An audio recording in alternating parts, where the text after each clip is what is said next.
This is what I meant when I said he set the kind of record only he could set. He has now beaten Jacksonville with 6 different teams.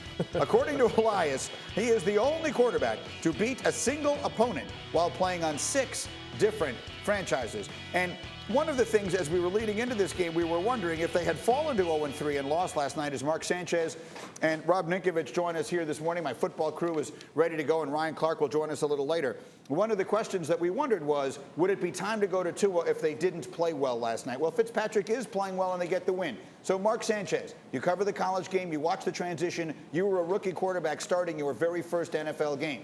Is it time to go to Tua with a long break right now, despite the fact they're coming off a win? Unfortunately, it's not. What it's time to do is put up a statue of Ryan Fitzpatrick outside of Jacksonville Stadium after you showed me that stat. He went 18-20. He's giving Tua everything he needs to learn and watch right now.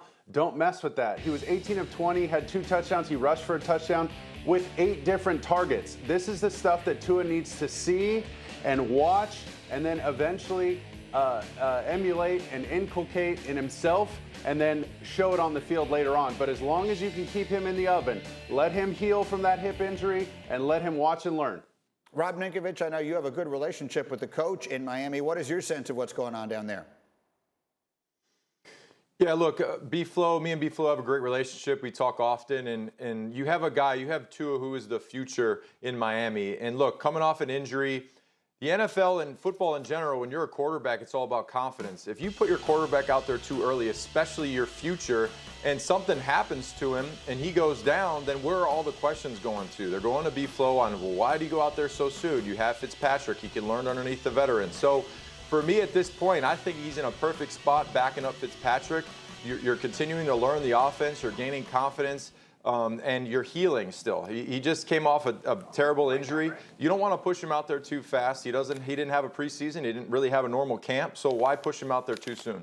Actually, guys, Bart Scott and I, after the meeting this morning, because we were together, we did a little homework, and we have identified exactly the right place to do it. Bart, do the honors. Well, absolutely. We identified, Green, that the perfect time for Tua to get off of the bench is against the New York Football Jets.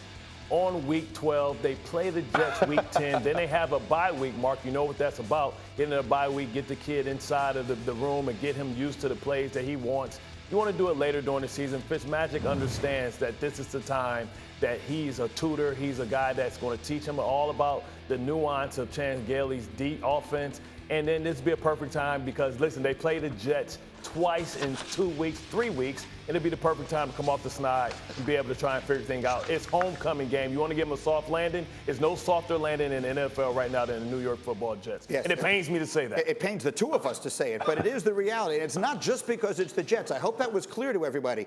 This is a unique circumstance. They play the Jets, then they have a bye, then they play the Jets again.